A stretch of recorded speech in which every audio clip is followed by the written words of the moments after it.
Hello दोस्तों, प्रस्तुत है आज की कहानी। सविता जी आज सुबह से ही बड़ी खुश थी। आज वह अपने नवजात नातिन की छठी पर अपने पति के साथ जा रही थी। हॉस्पिटल में ही देखा था उस नन्ही सी परी को और अपनी बिटिया को। बेटी के जन्म के बाद कैसे एकदम से पीली पड़ गई थी। नीलम और नन्ही परी एकदम से गुलाबी, कितनी खूबसूरत लग रही थी। उस समय तो पता ही नहीं चल रहा था किस पर गई है। हाँ, अब तो 6 दिन की हो गई है, तो कुछ तो नए नक्श उभर आए होंगे। इन बातों को सोचते सोचते सविता जी ने जल्दी जल्दी काम निपटाया। अरे, आप तैयार नहीं हुए अभी? सविता जी ने अपने पति से पूछा। देखो सविता, मुझे कुछ सही नहीं लग रहा है। उन लोगों ने हमें बुलाया नहीं है। बिन बुलाए बेटी के ससुराल जाना अच्छा लगता है क्या? अरे, आप भी कैसी बातें करते हो। अपनी बेटी व नातिन से मिलने जा रहे हैं, इसमें भी उनके बुलावे का इंतजार करेंगे क्या? और वैसे भी छठी पे कौन सी बड़ी दावत होती है। छोटा सा नेक करना होता है। घर परिवार वालों के साथ जब दावत करेंगे तभी न्योता देंगे, और वह भी दिन जल्दी आने वाला है। चलो, ज़्यादा दुनियादारी के झंझट में मत पड़ो, सविता जी ने उत्सुकता दिखाते हुए बोली। सविता जी जैसे अपनी बेटी के घर पहुंची, सभी उन्हें अचानक आया देख चौंक गए। अरे समधन जी, आपने आने की खबर भी नहीं दी। ऐसे अचानक देख सविता जी की बेटी नीलम की सास उन्हें हैरानी से देखते हुए बोली। मम्मी, कैसी बातें कर रही हो आप? आंटी जी अपनी नातिन से मिलने आए हैं, तो उसमें भी खबर देनी थी। आपको याद है, आप तो जब मैं हॉस्पिटल से घर पहुंची थी तभी आप दूसरे दिन मिलने पहुंच गए थे। अरे, नई नई नानी बनी है आंटी जी, अपनी गुड़िया से मिलने आए हैं। बैठिए अंकल आंटी जी, मैं अभी आपके लिए पानी लेकर आती हूँ, और भाभी को भी आपके आने की खुशखबरी सुना दो। नीलम की ननद चारू उनका स्वागत करते हुए बोली। चारू की बातें सुन नीलम की मम्मी को अच्छा लगा। थोड़ी ही देर में चारू पानी लेकर आ गई और उन्हें पानी देते हुए बोली, चलिए आंटी जी, भाभी के कमरे में बैठते हैं, वहीं बैठकर चाय नाश्ता करते हैं। भाभी तो अभी बाहर आ नहीं सकती, तो चलो हम ही वहीं महफिल जमाते हैं, भाभी को भी अच्छा लगेगा। सबको साथ देखकर चारू चहकते हुए बोली। चारू दो भाइयों की बहन, बड़े भाई भाभी अलग रहते थे। चारू की शादी 3 साल पहले हुई थी। सबसे छोटा नीलम का पति था। चारू नीलम की डिलीवरी के बाद उसकी सेवा पानी करने के लिए मायके आई हुई थी। अपने मम्मी पापा को देख नीलम को बड़ा अच्छा लगा। नीलम की मम्मी ने प्यार से उसके सिर पर हाथ रखा तो वह मुस्कुरा उठी, और फिर उसकी मम्मी ने नातिन को गोद में उठाया, सीने से लगा लिया। लीजिए अपनी छुटकी नीलम को, सविता जी ने अपनी पति की गोद में नातिन को देते हुए बोली। उन्होंने भी नन्ही परी को बहुत प्यार किया और ढेरों आशीर्वाद दिए। अपनी बेटी से 2-4 बातें कर वह बोले, अच्छा तुम सब बैठो, मैं समधी जी के पास बैठता हूँ। कहकर नीलम के पापा बाहर आकर समधी जी के पास बैठ गए और सविता जी वहीं सबसे बातें करने लगी।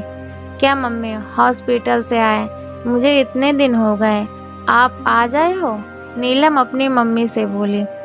क्या करूं बेटा, अकेले कैसे आती, आज भी उन्हें बड़ी मुश्किल से लेकर आई हूँ। कह रहे थे ऐसे बिन बुलाए जाना अच्छा नहीं लगता। क्यों आंटी जी, आपकी बेटी का घर है, जब चाहे आओ। मम्मी तो मुझसे जब मन करता मिलने आ जाती हैं, है ना मम्मी जी? चारू मासूमियत से अपनी मम्मी की ओर देखते हुए बोली। उसकी बात सुन चारू की मम्मी छेप गई। अब बेटा कौन समझाए इन आदमियों को, हमारा दिल उनकी तरह कड़ा तो नहीं। हम माँ हैं, आज भी कह रहे थे जब नातिन की दावत का न्योता आएगा तब चलेंगे। मैंने जिद की, अरे दावत होगी तब भी चलेंगे। आज तो आप मुझे मेरी गुड़िया से मिला ही लाओ, फिर गुड़िया का जो फंक्शन होगा उसमें हमारी तरफ से जो आना है उसके बारे में भी तो समधन जी से पूछना था। सोचा था एक पंथ 2 काज हो जाएंगे। सही कहा ना समधन जी? सविता जी मुस्कुराते हुए बोली। आपकी बात ठीक है बहन जी। घर का पहला बच्चा है, लड़की हुई तो क्या, जमाना बदल रहा है, इसलिए सभी नाते रिश्तेदारों के कपड़े तो बनते ही हैं। इसके अलावा बच्ची की एक दो सोने चांदी की चीज़ें, बर्तन और भी छोटी मोटी चीज़ें हैं जिसकी लिस्ट मैं आपको बनाकर दे दूँगी। वैसे आपको पता तो सब है कि पहले बच्चे में क्या क्या दिया जाता है। वैसे भगवान की दया से हमारे यहाँ कमी तो कोई नहीं, लेकिन यह नेक तो मायके वालों को ही करना पड़ता है। और रही बात फंक्शन की तो बहन जी, हमारे यहाँ बेटी होने की दावत का चलन नहीं, अच्छा नहीं माना जाता है। बुजुर्ग कहते थे दावत करने से हम दूसरी लड़की को आने का न्योता दे रहे हैं। तो बताओ, अपने घर परिवार, समाज और बड़े बूढ़ों से ऊपर होकर मैं अपनी पोती की दावत कैसे कर सकती हूँ? इसीलिए माफ़ करना, फंक्शन व दावत तो हम नहीं करेंगे। हाँ, कुछ दिन बाद शुद्धिकरण हवन होगा। उस दिन आप यह सभी सामान जो मैं आपको लिस्ट बनाकर दूंगी भिजवा देना, क्योंकि जच्चा बच्चा मायके के कपड़े पहनकर ही हवन के लिए बैठते हैं। चारू की मम्मी दो टूक जवाब देते हुए बोली, समधन जी कैसी बातें कर रही हो आप? यह सब बातें तो बहुत पुरानी हो गई हैं। जरूरी थोड़े ना है जो हमारे पुरखे करते आए हैं हम भी वही करें। आजकल तो कोई बेटी बेटा में भेदभाव नहीं करता। बताओ तो, क्या बेटी होने पर वही पीड़ा नहीं होती जो बेटे के समय? क्या आपकी चारू आपके अपने दोनों बेटों से कम प्यारी है? जो अभी हुआ नहीं उसके बारे में सोच रहे हैं, और भगवान ने जो हमें दिया है उसकी उपेक्षा कर रहे हैं। यह कहाँ का न्याय है? वैसे भी समधन जी, आजकल सभी एक या दो बच्चे करते हैं, पहले की तरह 4-5 नहीं।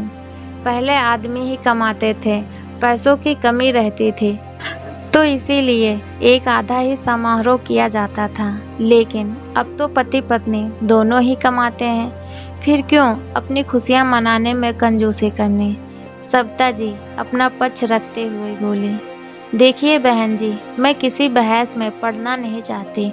मेरे बड़ों ने ही यह परंपरा चलाई तो मैं उनसे ऊपर जाकर क्यों समाज में अपनी जगह हंसाई करवाऊँ? यह नए जमाने के चोचले आप मुझसे ना ही बताएं तो अच्छा है। हाँ, मेरी तरफ से ना है, और आपकी बेटी की इच्छा है कि वह अपनी सास की बात मानती है या फिर अपनी माँ की। वैसे भी आप वाली बात है कि अब तो बहू भी कमाती है, तो फिर मैं कौन होती हूँ उस पर अपनी राय थोपने वाली? चारू की मम्मी थोड़ा नाराज होते हुए बोले, नहीं नहीं बहन जी, आप गलत समझ रही हैं। मैं तो सिर्फ आपको एक राय दे रही थी। आपके घरेलू मामले में मेरा दखल देने का कोई इरादा नहीं, लेकिन अच्छा लगता अगर आप बदलते समय के साथ चलती, वरना यही दकियानूसी सोच। सविता जी कहते कहते चुप हो गई। हाँ हाँ ठीक है, हम दकियानूसी सोच हैं। तो कहिए आप अपनी बेटी से कि अलग गृहस्थी बसा लें। हमने कौन सा उसे बांध कर रखा है? फिर चलाना आप अपनी बेटी के घर में अपनी मर्जी। चारू की मम्मी गुस्से से तमतमाते हुए बोली। देखकर नीलम की आंखों में तो आंसू ही आ गए। हंसी खुशी भरा माहौल एकदम से तनाव में बदल जाएगा, उसने सोचा भी नहीं था। तभी चारू, जो इतनी देर से चुपचाप सारी बातें सुन रहे थे, संयत स्वर में बोले, मम्मी आज आप में और मेरी सास में क्या फ़र्क रहा? आज आप भी वही दोहरा रही हैं जो कभी उन्होंने आपसे कहा था। कहते हुए मम्मी कुछ तो सोचते, आप भी एक बेटी वाले हैं और आपकी बेटी को भी एक बेटी है। आपकी जैसी तंग सोच वाली मेरी सास ने बेटी के कारण मुझे दूध में से मक्खी की तरह निकालकर फेंक रखा है, जबकि इसमें मेरा दोष नहीं है। वैसे मम्मी, अगर आप अपने पुरखों की परंपरा ही चलाना चाहती हैं तो फिर पोती के जन्म पर भाभी के मायके वालों से इतना खर्चा क्यों करवाना? उसमें तो आप पोते जैसा खर्चा करवा रही हैं, और रोज़ भाभी से भी मुझे भतीजे होने के नेक के तौर पर सोने की चीज़ें देने को कहती हैं, जिसके लिए भाभी साहर से तैयार हैं।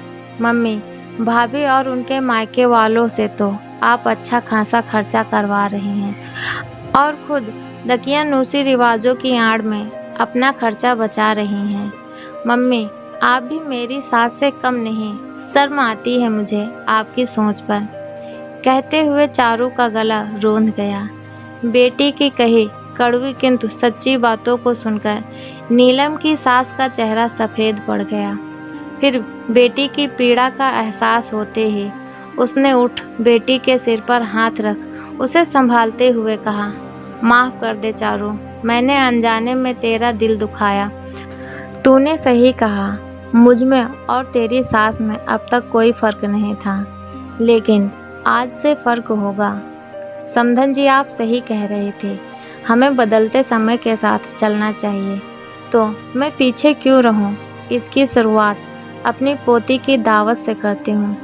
खूब धूमधाम से अपनी पोती का उत्सव मनाऊंगी और आप सबको मेरी पोती की दावत पर जुलूल जुलूल आना है।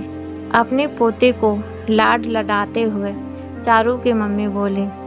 सुन चारू के साथ साथ सबके चेहरे खुशी से खिल उठे। तो दोस्तों, कैसी लगी है मेरी कहानी? अगर अच्छी लगी है तो प्लीज़ वीडियो को लाइक करें, शेयर करें। इस कहानी पर आपकी क्या राय है? कमेंट बॉक्स में अपनी राय लिखकर हमें ज़रूर बताएं।